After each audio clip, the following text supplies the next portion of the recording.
Se Lula é um grande mito-maníaco, o seu ministro da Fazenda, o Fernando Tachad, se transforma no Cascatinha. Juro que eu queria só ficar aqui, ó, na pausa dramática. Porque esse senhor dá até preguiça de comentar. Falar bobagem é a normalidade para esse pessoal. Lula é aprovado por apenas 38% da população e é reprovado por 50%, segundo uma pesquisa do Instituto GERP. Revelou, então, esse instituto que a maioria dos brasileiros estão reprovando o governo. A questão da redução do consumo de carne por causa da alta dos preços foi apontada como uma das medidas associadas a uma maior insatisfação. A situação econômica e os preços dos alimentos podem ser fatores que elevam essa rejeição. Lembrando que a carne vermelha no Brasil está subindo por 3 meses consecutivos e uma das campanhas do Lula era que, abre aspas, o pobre voltaria a comer picanha, fecha aspas. Por outro lado, temos também um ministro como Fernando Haddad que não parece estar na capacidade até cognitiva de segurar a economia no Brasil, porque inclusive vamos dar uma olhada como hoje o Haddad se comportou durante uma entrevista que concedeu à CNN Brasil. Vamos ver. O que está acontecendo, ministro? De setembro para cá, o governo parece ter perdido a rédea. O que vocês falam, a população não acredita, vide a crise do PIX. O que vocês fazem, o mercado financeiro não acredita, o investidor não acredita, vide taxa de juros que o Tesouro está pagando para financiar a dívida. O que está acontecendo? A crise de confiança escalou para a credibilidade. Como é que vocês vão sair disso? Bom, provocativamente vou te responder. O que vocês fazem, a população também não acredita. Porque vocês ficaram aqui a semana inteira dizendo que era mentira a questão do PIX. E a população preferiu acreditar no mentiroso. Mas a política pública não é nossa, ministro. Ou seja, Haddad chamou a CNN e a mídia como um todo de inúteis. Não sei, o que você acha, Fabio? Começando com você. Como definir essa entrevista do Haddad? Lembrando que depois da entrevista o dólar voltou a subir e as taxas de juros também voltaram a subir. E o que você acha dessa pesquisa que mostra que 50% dos cidadãos, né, brasileiros reprovam o Lula? Bom, primeiro vou começar pela pesquisa, né? A gente tem que entender que essas pesquisas são, como sempre, né, meia enviesadas, ou pelo menos um pouquinho. Então, se já está ruim até nessas pesquisas, imagine a realidade disso aí. E o pessoal do governo tem esses números. Então, por isso, aí eu vejo que Haddad está bem irritado, deve ter tomado um belo pito, né, daquele que também usa um chapéu, mas sei lá por quê, e desconcertou. Nessa hora eu fiquei bipolar, né? Eu falei, pera um pouquinho, torcendo pro Haddad momentaneamente, porque também foi interessante que ele disse para jornalista, vocês passaram a semana inteira, né, defendendo que era fake news, não sei o que, jogou na cara dela e ela voltou com aquela cara de cogumelo. Mas assim, o pior de tudo é que depois eu continuei vendo a programação da CNN, até pra, né, porque é o nosso trabalho, e eles continuaram no passapanismo aí para o Lula, mas não deveriam, né? Não deveriam, por diversos motivos. Mas ficou claro, gente, um racha monumental. O Estadão trouxe aquele texto, né, dizendo que o governo Lula acabou. Quem sou eu para duvidar do Estadão? Né? E agora também eu me vi no Haddad quando ele falou isso, mas também eu me vi na jornalista quando ela falou diversas coisas que é verdade. E aí, olha, não é descolado, mas aquele diálogo que nós colocamos, ou melhor, aquele monólogo que nós colocamos do Lula, logo no começo, que atrapalhou sua noite, meu senhor e minha senhora, eu sei, é insuportável ouvir o Lula, mas o que ele falou? Até anotei aqui, ó, imprensa castrada, sindicalista castrado, eles mesmo tendo apoio da extrema imprensa, o Lula tem a cara de pau, né, de dizer que são castrados. Castrado é aquele que deveria estar no aviãozinho, indo para a posse do Trump, porque foi convidado, e não está lá. Isso sim, é um bom sinal, né, de ser castrado politicamente. Pois é, Serrão, a questão da Fabi, interessante esse ponto, porque o Haddad parece que está cobrando serviço, né? Porque assim, o jeito que ele fala, ninguém acredita em vocês, me veio a pensar, pô, a gente está botando milhões de reais, centenas de milhões de reais via Secom e ninguém acredita em vocês. Me pareceu quase uma cobrança do pagamento que está sendo feito e não dá resultado, né? Não sei qual foi a sua opinião sobre isso e também, será que o Lula se enganou, foi um ato falho, ao invés de dizer jornalistas castrados, ele queria dizer jornalistas comprados? É uma pequena falha, pode ter acontecido sim. Se Lula é um grande mito-maníaco, o seu ministro da Fazenda, o Fernando Tachad, se transforma no Cascatinha. Hoje o que ele falou de bobagem para a CNN foi assustador. Teve um momento ali em que ele criticou a Argentina, dizendo que o desempenho econômico brasileiro é muito mais sólido do que o crescimento da Argentina, do que a situação econômica de lá, que vem sendo revertida do caos para um estado de melhoria pelo Javier Milei. Então, o Haddad está em outro planeta. E nesse episódio específico da Instrução Normativa da Receita 2219, o Tachad foi, dentro do governo, responsabilizado por não ter promovido um debate sobre a real intenção dessa medida e por nem ter explicado direito para que ela servia. Claro, todo mundo sabia, ela servia para controlar. O objetivo dela era atacar exatamente a turma da economia informal. E agora a Petelândia vem inventando a história que o objetivo da medida era combater os criminosos, que o PCC tem que agradecer ao Nicolas pelo que ele fez. Meu Deus do céu, o PT se supera em contar mentira. E o Tachad não tem política econômica, o negócio dele é só arrecadar para cobrir o rombo da máquina pública e para sustentar a companheirada no poder. Então, essa falta de política econômica consistente é que está matando o Brasil, porque não tem credibilidade. E quando o governo perde a credibilidade, é ladeira abaixo. A popularidade de Lula reflete isso. E algumas pesquisas aí, Mandrake, vão dizendo até que Lula, com 35%, hoje seria o favorito à sucessão no Palácio do Planalto. As pesquisas estão em Nárnia, né? Não é possível. Pois é, consta, essa questão do Serrão, né? Ou seja, o Haddad, que deveria ser a pessoa mais lúcida, pelo menos mais preparada, né? Dizem, mais inteligente entre a turma do governo, que fala barbaridades como essas, né? Mas, e depois a gente se surpreende porque o dólar voltou a subir, os juros também, né? E as perspectivas econômicas estão cada vez piores para o Brasil. Mas eu queria te perguntar, além do comentário econômico, queria um comentário político, uma pesquisa que mostra como 50% dos brasileiros estão descontentes com Lula, não terá um efeito, não é uma bomba política em relação a um governo que está fazendo mudanças ministeriais e que deverá enfrentar mais 2 anos governando sem ter apoio parlamentar e tendo que aprovar alguma coisa. O que você acha que vai acontecer até 31 de dezembro de 2026? Eu não consigo ver outra tendência além de aumento de desaprovação do governo. É um governo muito incompetente. O PT tem uma grande concorrência acirrada por mediocridade, né? O Haddad tem que virar o ícone da responsabilidade fiscal. O João Moedo, alguém ainda lembra dele? Aquele que fundou o Partido Novo e graças à ação de gente decente dentro do partido expulsou ele lá de dentro.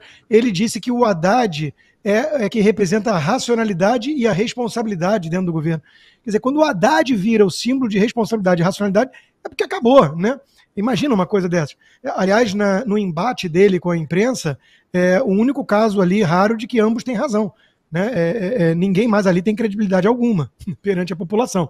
O ponto, Cauti, que eu, pelo menos, me questiono, que é o que tira um pouco o sono, é o seguinte: a gente vê a tendência da economia, a gente vê a equipe, o mapa de voo, o que eles vão fazendo, eles dobrando a aposta, eles indo para trás de meme, indo perseguir com o Ministério Público e a AGU, que virou instrumento de advocacia particular do Luiz Inácio Lula da Silva, né? Perseguindo o Nicolas e companhia, censurando redes sociais. Eles vão dobrando a aposta a cada semana.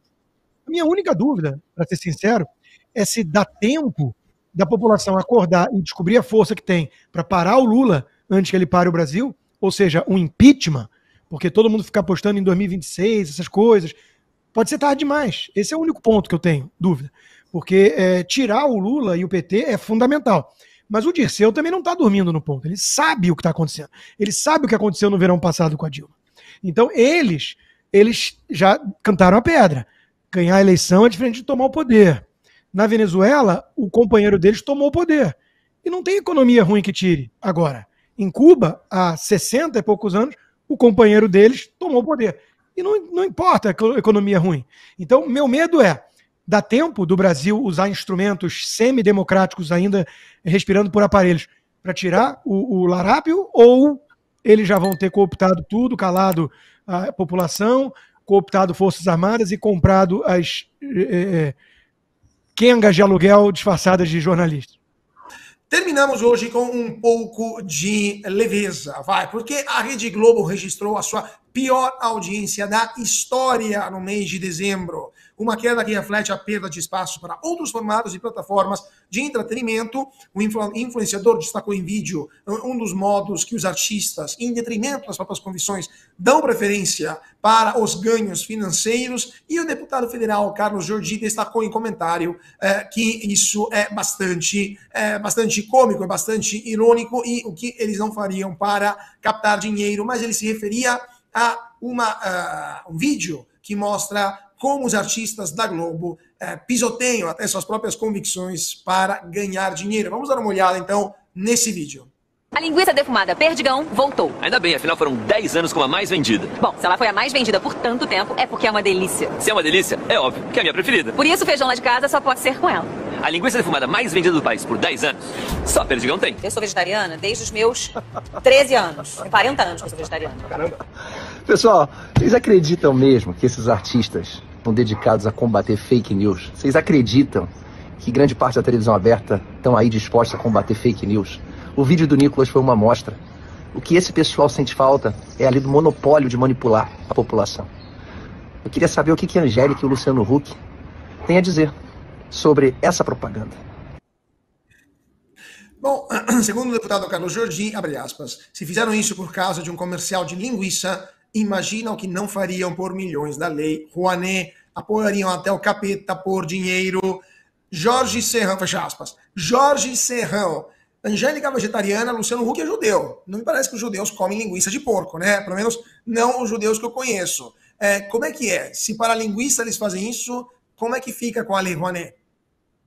Olha, o pior de tudo é que a Globo está tendo queda de audiência crescente porque ela vem perdendo aquilo que o meio de comunicação não pode perder: credibilidade. E o assustador para eles é que isso acontece exatamente do ano em que o Grupo Globo está completando 100 anos. Nesse ano, em 1925, o grande Irineu Marinho fundou o jornal O Globo e teve o azar de morrer um mês depois de fundar o jornal.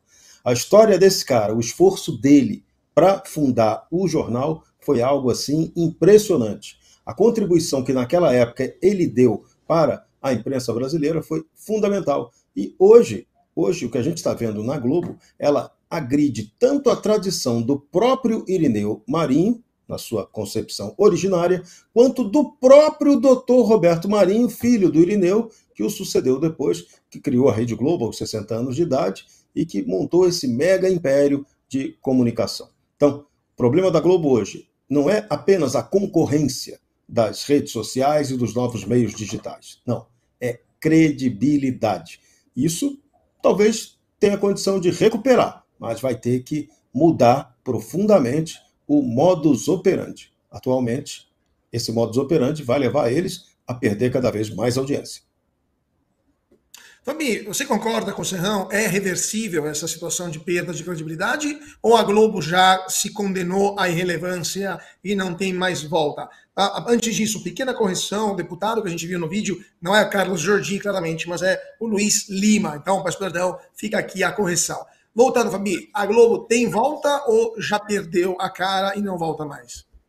Bom, se os brasileiros tiverem consciência do mal que essa emissora faz ao Brasil, né? Antigamente não era assim, gente, não era. Era realmente até bem legal. Teve, nossa, quantas séries, novelas, né, a dramaturgia brasileira foram ressaltadas sem essa coisa de lacração, era muito diferente, né? Depois, com o tempo, eles foram realmente caindo para esse lado e agora eles jogam contra o Brasil. Eles vendem um Brasil que nos faz mal para o exterior e também aqui dentro eles vendem um Brasil que também nos faz mal, né? E não existe. E ainda querem disfarçar que não tem algum tipo de aliança com Lula, com PT ou sei lá quem, quando a gente sabe que tem. É difícil você ver uma notícia do Grupo Globo e não ser enviesada. Então, não sei se o brasileiro perdoaria, não, né? Ao contrário de outras mídias que até vejo que tem ali um certo perdão se voltar a ter uma programação que seja pelo menos mais assim, equilibrada, né? Não precisa ficar essa guerra tão diferenciada e nunca dando espaço e sempre demonizando os próprios brasileiros.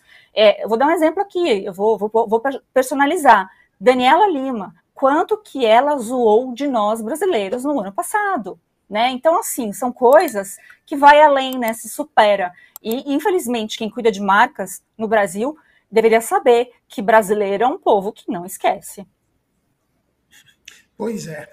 Quem não esquece também é o presidente Lula, que chama os governadores de ingratos e exaltou o acordo sobre as dívidas. Durante um discurso, Lula criticou governadores, chamando-os de ingratos após a negociação no acordo das dívidas dos estados, um pronunciamento que foi marcado por autoelogios à sua própria gestão. Vamos ouvir depois os comentários. E os governadores, que são 5 maiores, que devem mais, que são ingratos, porque deviam estar agradecendo ao governo federal e ao Congresso Nacional. Alguns fizeram crítica porque alguns não querem pagar. E a partir de agora vão pagar. Fabi, 2 minutinhos que estamos encerrando o programa. Sua opinião sobre o Lula, essa raiva e essa autocelebração do presidente. Juro que eu queria só ficar aqui, ó, na pausa dramática. Porque esse senhor dá até preguiça de comentar. Pessoal, eu vi aqui no chat alguém falando, a Fabi falou que, né, que o Lula bebe água que o passarinho, né? Pois é, verdade, eu não aguento, eu não tenho nem paciência para ver. Mas o que ele está fazendo? Ele está jogando para a plateia porque ele acha que ele vai encontrar algum eco que vai achar legal isso que ele está dizendo, certo? É óbvio que todos os estados têm dívidas, aliás, tem dívidas inclusive pela questão de precatórios, que nunca se enfrenta essa questão de uma vez. Então, a gente sabe que precatórios são produzidos todos os anos, as dívidas vão se acumulando todos os anos, então os governos e munícipes ficam devendo ao governo federal todos os anos. É o famoso centralizar tudo. E ele está achando pouco, ele quer mais. A PEC lá da segurança fazia o quê? Centralizar mais poder ainda em Brasília. É modus operandi isso, não é modo de governar, né? Isso é como se faz de forma, ao meu ver, criminosa, um governo que quer tirar, né, a renda do próprio Estado, por exemplo, que, né, produz aquela renda. Dou aqui exemplo, nem vou falar de São Paulo, Rio Grande do Sul, né, um estado que foi altamente produtivo e, pelo que teve, não recebeu de volta quando precisava, inclusive o perdão da dívida, para poder sobreviver. E agora ele vem pagar de galo aí, ele é responsável por grande parte dessa crise. E ele, Lula, pessoalmente, é responsável por o Brasil dever de tantas formas diferentes. Ele não é nada mais do que os governadores. Se os governadores estão devendo, o governo brasileiro também. Jorge Serrão, sua opinião sobre essa fala do presidente Lula? Fala catastrófica, ela é a constatação da morte do federalismo do Brasil. Aliás, federalismo que nunca existiu direito. O Brasil proclamou a república, derrubou um império próspero num golpe militar e nunca proclamou essa república de verdade. Nunca implantou aqui um federalismo real. E a coisa vem se agravando cada vez mais. E agora o PT, com seu modelo centralizador, que quer criar um Brasil soviético, vai agravando cada vez mais essa questão. Então, o que o poder central quer, e vai conseguir com a reforma tributária, é deixar os estados e municípios de joelho perante a União. Isso é um projeto para quê? Ou para fragmentar o Brasil, ou para entregar o Brasil para outras nações, como a gente já sugeriu aqui, o risco de chinesização do Brasil. É risco concreto e objetivo, e com o patrocínio do Partido dos Traidores. Esse que é o grande lance. Então Lula, quando ele faz esse discurso cínico, ele não diz que a maior parte desse endividamento foi também incorporado nos governos do PT, na sua corrupção, na sua roubalheira sistêmica, nas obras que nunca eram concluídas, mas eram superfaturadas. Lembra da Copa do Mundo? A gente está cheio de obra da Copa do Mundo de 2014 que sequer terminou. Quem podia até falar sobre isso muito bem é o vice Geraldo Alckmin. Alckmin, fala do metrô da linha 17, fala dali da conclusão do Rodoanel Norte. Você era o gestor aqui e agora está do lado lá de Stalinácio, né? Fazendo esse governo deplorável que o Brasil está sofrendo. É nota -13 e vamos embora que o tempo acabou. Eu queria ficar um pouco na área econômica e política e queria pedir um comentário semissério, né, o agridoce para os meus comentaristas de plantão, porque o sobrinho da ex-presidente Dilma Rousseff, Pedro Rousseff, vereador lá em Belo Horizonte, decidiu nos presentear com mais uma pérola de suas produções no Twitter que mereceu não apenas a nota da comunidade, mas também o público ludíbrio, porque o Pedro Rousseff escreve que o presidente Lula acaba de sancionar, tudo em caps lock, porque sabemos, eles têm que explicar melhor, né, tem que se fazer entender melhor, né? Acaba de sancionar a regulamentação da reforma tributária. Carne, arroz, feijão, leite, pães, o café, açúcar e sal terão isenção de imposto de renda. Vitória do povo brasileiro. O detalhe é que nenhum desses insumos compila a declaração de imposto de renda uma vez por ano, porque são objetos e não seres humanos. No caso, seria no máximo o IVA. Fabi Barroso, um comentário rápido sobre essa pérola do herdeiro da nossa presidente, herdeiro biológico, da nossa presidente Dilma Rousseff. E será que Rousseff, então, está comprovado, é algo hereditário?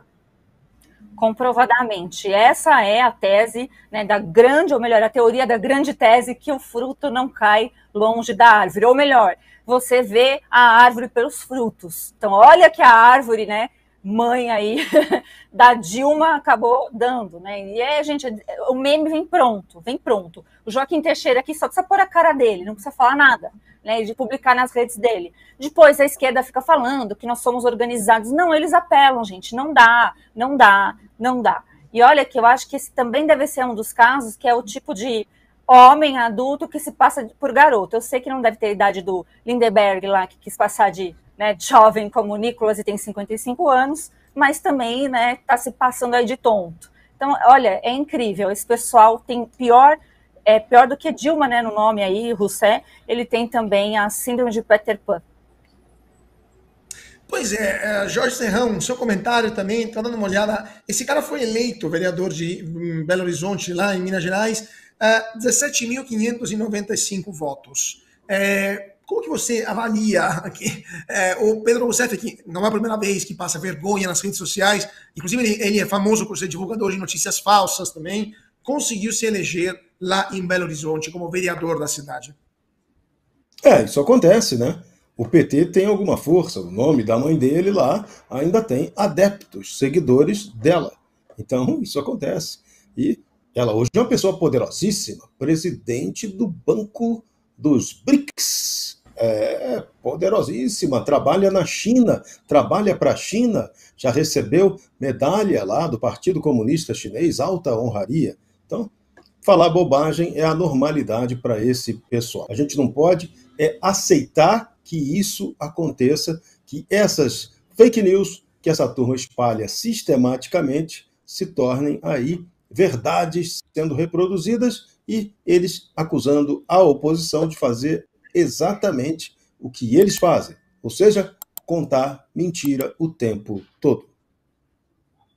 Pois é, e não pode criticar o governo, senão é crime. Você quer saber tudo o que acontece hoje no Brasil? Então você tem que assistir ao Braddock Show, o programa que fala de tudo e deixa você informado sobre tudo o que acontece no Brasil e no mundo. Clique aqui e siga o Braddock Show. Palavra de super-herói.